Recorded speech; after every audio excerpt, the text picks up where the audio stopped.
మీరు అనుకుంటున్నారా సిద్ధవటం చరిత్ర ఇంతటితో ముగిసిందని?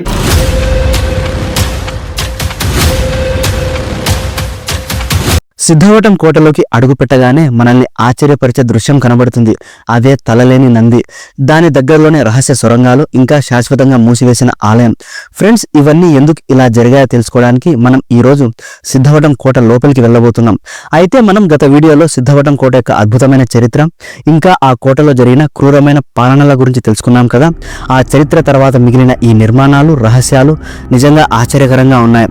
ఈరోజు మనం ఈ వీడియోలో సిద్ధవటం కోట లోపల, ఇంకా సిద్ధవటం చుట్టుపక్కల మీరు తప్పకుండా చూడాల్సిన అద్భుతమైన ప్రదేశాల గురించి తెలుసుకోబోతున్నాం. సో లేట్ చేయకుండా ఈ అద్భుతమైన ప్రయాణాన్ని మొదలెట్టేద్దామా? ఈ సిద్ధవటం కోట కడప పట్టణానికి దక్షిణంగా 23 కిలోమీటర్ల దూరంలో పెన్నా నది తీరంలో నిర్మించబడింది. దాదాపు 36 ఎకరాల విస్తీర్ణంలో వ్యాపించి 17 బురుజులతో కట్టబడిన ఈ కోట ఎంతో గంభీరంగా నిలబడి ఉంది. ఇప్పుడు మనం కోట యొక్క ప్రధాన ద్వారం దగ్గరికి వెళ్తున్నాము. ఇక్కడ మీరు గమనించగలరు, కోట గోడల 3 వైపులా విశాలమైన కందకాలు తవ్వబడి ఉన్నాయి. వీటిలో నీళ్లు నింపి అందులో మొసళ్ళు వదిలేవారని చెప్తూ ఉన్నారు. ఇలా శత్రువులు కోటలోనికి ప్రవేశించకుండా అద్భుతమైన రక్షణ ఏర్పాటు చేసుకున్నారు. ప్రధాన ద్వారం అయితే మూసివేసి ఉంటుంది కాబట్టి మనం ఆల్టర్నేట్ గా ఇంకొక చిన్న ద్వారం ఉంది, ఆ ద్వారం నుంచి మనం లోపలికి వెళ్లాల్సి ఉంటుంది. ఈ ద్వారానికి ఒకవైపు ఆంజనేయ స్వామి, మరోవైపు గరుత్మంతుని శిల్పాలు ఉన్నాయి. ఇలాంటి ద్వారమే కోటకు చివరిలో దక్షిణ వైపుగా ఉంది. దాన్ని కూడా మనం లాస్ట్ లో చూద్దాం. ఫస్ట్ లోపల ఎలా ఉందో చూద్దాం పదండి. మనం లోపలికి ప్రవేశించగానే ఒక పెద్ద సభా మండపం కనిపిస్తుంది. ఈ మండపంలో అక్కడక్కడ కొన్ని స్తంభాలు పునర్నిర్మించారు, మరికొన్ని స్తంభాలు శిథిలావస్థ దశలో ఉన్నాయి. తర్వాత ఈ సభా మండపాన్ని దాటుకొని కొద్దిగా ముందుకు వెళ్తే ఇంకో ఎంట్రన్స్ వస్తుంది. ఈ ద్వారం లోపలి పైభాగంలో రాహువు గ్రహణం పట్టడం నుండి వీడే వరకు అన్ని దశలు ఇక్కడ దృశ్య రూపంలో నిక్షిప్తమై ఉన్నాయి. చరిత్రకు సాక్షిభూతంగా నిలుస్తున్న ఈ కోట మధ్య భాగంలోని అంతఃపురం శిథిలమై ఉండడం విచారకరమైన విషయం. ఈ కోటలో మనం ముందుగా దర్శించుకోవాల్సినది సిద్ధేశ్వర స్వామి ఆలయం. ఈ ఆలయం ఎదురుగా ఉన్నటువంటి నంది విగ్రహం తల లేకుండా ఉండడం చూసి చాలా బాధ కలిగింది. ఈ ఆలయం శివుడికి అంకితం చేయబడింది. సిద్ధవటం అనే పేరు కూడా ఇక్కడి సిద్ధులు వటవృక్షం కింద తపస్సు చేసినందువల్ల వచ్చిందని. ఈ ఆలయం కూడా ఇతర నిర్మాణాల మాదిరిగానే శిల్పకళా శైలుల సమ్మేళిత రూపాన్ని కలిగి ఉంది. కోట ఆధ్యాత్మిక చరిత్రలో ఇది ఒక ముఖ్యమైన ఆలయం. ఇక రెండవది రాణి దర్బార్, నగారఖానా మరియు స్నానాల గది.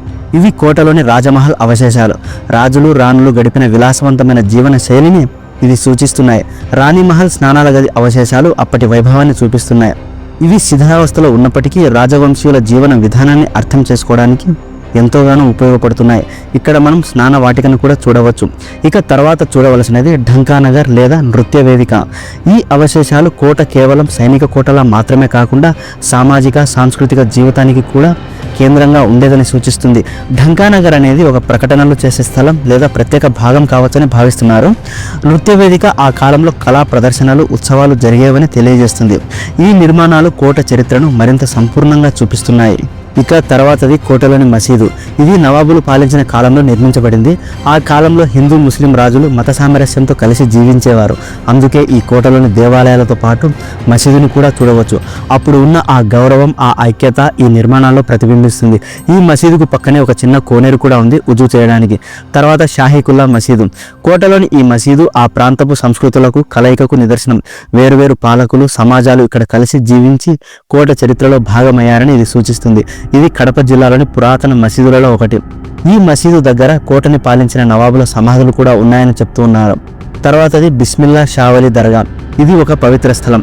హజరత్ బిస్మిల్లా షా ఖాదిర్తో సంబంధం ఉన్న ఈ దర్గా సూఫీ సాంప్రదాయంలో ఒక యాత్రా కేంద్రం.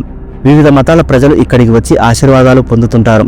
ప్రత్యేకమైన శిల్పకళా వివరాలు ఎక్కువగా లేనప్పటికీ ఈ దర్గా కోట ఆధ్యాత్మిక వారసత్వంలో ఒక ముఖ్యమైన భాగంగా నిలిచింది. ఈ దర్గా టిప్పు సుల్తాన్ గారి సమీప బంధువైనటువంటి సయ్యద్ షా బిస్మిల్లా ఖాద్రి గారి సమాధి. వీరి 6వ తరం వారు ఇక్కడ నిర్వహణ బాధ్యతలు తీసుకుంటున్నారు. ఈ దర్గాకు దిగువన కొద్దిగా ముందుకు వెళితే ఒక రహస్య సొరంగం ఉంది.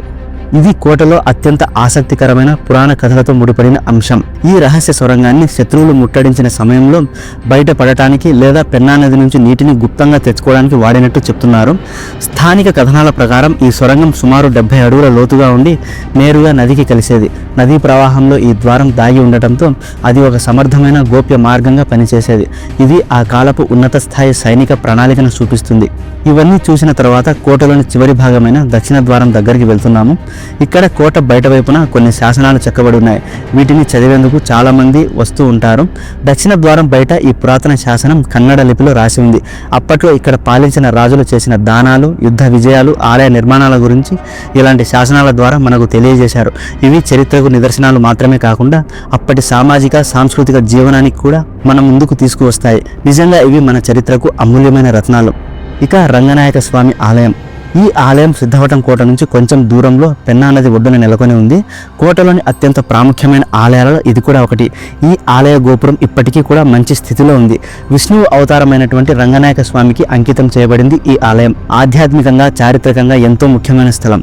ఈ ఆలయం విజయనగర సామ్రాజ్య కాలంలో ప్రాచుర్యం పొందిన ద్రావిడ శైలిలో నిర్మించబడింది.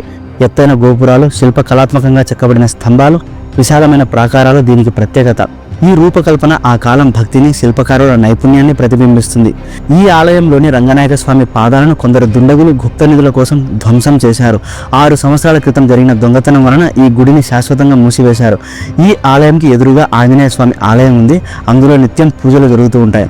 అంతేకాదు కోట నుంచి కాస్త దూరంలో ఆ కాలంలో కట్టించినటువంటి మసీదులు 2 ఉన్నాయి. వీలైతే వాటిని కూడా దర్శించండి.